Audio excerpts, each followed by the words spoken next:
Retro right here, coming at you with a new idea that I thought of. I've seen a lot of channels that do this. They're called collecting tips. They basically give you small little pointers on what they do to amass their collection and give you small ideas. I also decided that I'm going to ask you guys that are watching my videos as special guests. Right now I got MarriedGuyGamer to do a special guest for me, and I got a couple other YouTubers that already agreed to do special guests. So for the first 5 or 10 videos I should have that covered, but after I get those out of the way, so probably around December, January, I'm going to need some assistance from you guys. As always, give me the thumbs up. If you have additional input for the topic that we're talking about, put it in the comments down below, because more than likely after 20 videos or so I'm going to run out of the different words and things to talk about. So I would like to revisit, do like a part 2 or part 3 of said word. So leave those in the comments down below. As always, give me the thumbs up. Special guest is going to be MarriedGuyGamer.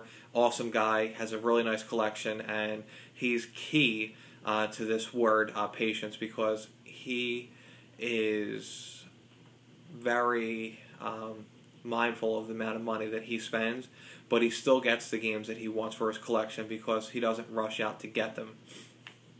The main thing that I want to talk about for my part of the segment is when you're buying something, you need to ask yourself simple questions.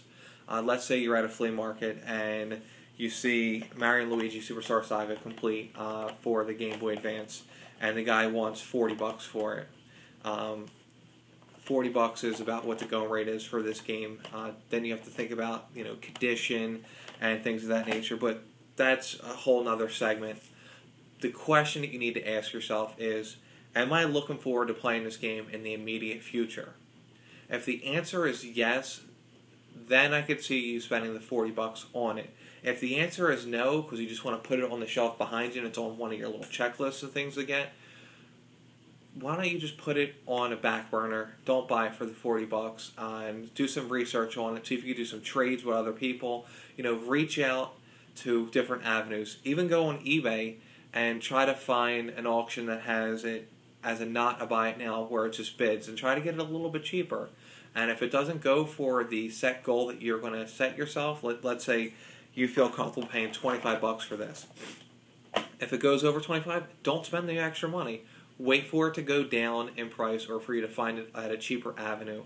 That is the key to patience. I was at the game store today, and I was fortunate enough to pick up Luigi Superstar Saga, and it cost me an extra 70 cents out of my pocket because of the extra trade-in.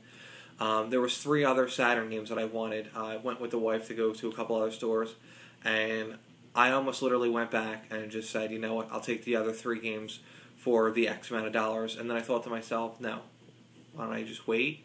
Because I asked myself the question, am I going to play those 3 games in the immediate future? And the answer was no on all 3. So why do I have to go back, buy them, spend the money, pay retail for the games that I'm not even going to play, and I'm just going to put them on the shelf to collect dust, then I'm going to get to them maybe in a year from now or 2 years from now, or never even play them because I have so many great games to play. So that's a key. You need to ask yourself that question. Am I going to play it in the immediate future? And if the answer is yes, then you know what? Spending retail for a game, that's fine, as long as you're going to play it and enjoy it. But if the answer is no, you're just going to throw it on the shelf, try to get a little bit cheaper. And now we're going to switch it over to TJ. As always, give me the thumbs up if you like this segment. Hopefully you do. Hopefully I'll give you some better advice in the next upcoming. But TJ's got some really great talking points on how he likes to budget his money and what he likes to do. Take it away, TJ.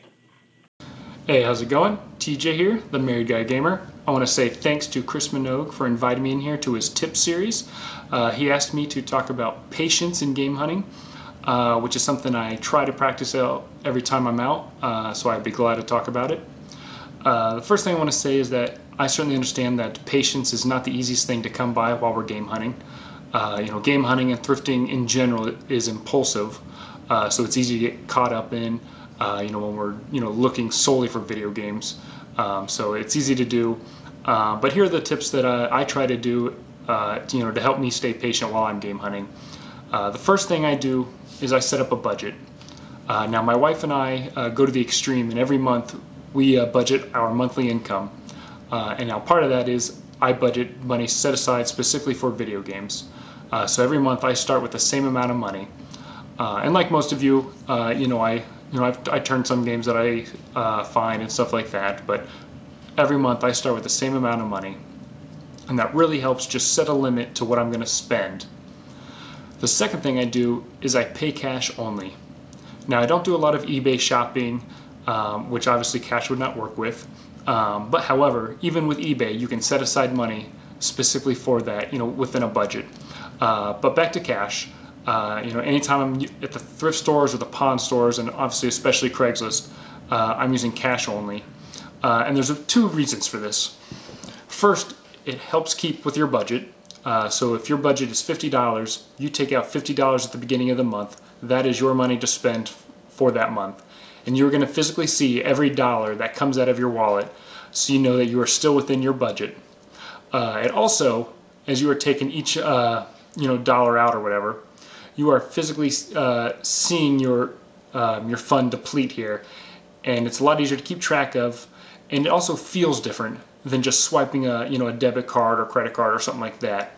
And so you're just going to feel differently every time you buy a game, and you're going to think every time, is that what you want to spend your money on? Because you physically feel that dollar every time you spend it. So I think those are two very important points, and I definitely live by those with my game hunting, and I also personally live by those within the rest of my life too.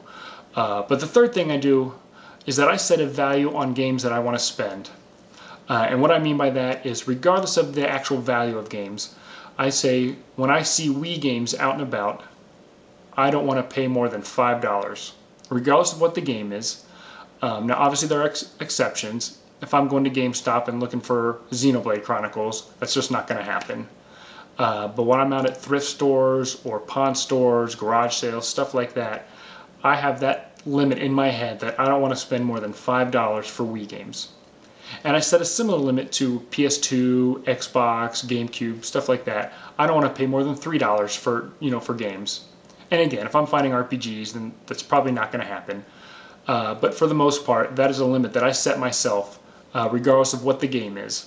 And I hold that even at pawn stores, who do try to look up prices every once in a while. And so a lot of times I am saying no, because I don't want to spend more than what I have personally set. So those are the ways that I stay patient while I'm game hunting. I hope these tips help you. Again, they are setting a budget, paying cash, and then setting a value in your head, so that you're not overpaying for what you want to pay, regardless of what a pawn store wants you to pay or what the suggested retail is of games. Those are the tips that I've got. I want to say thanks again to Chris Minogue for inviting me out here, and I hope these help. Thanks.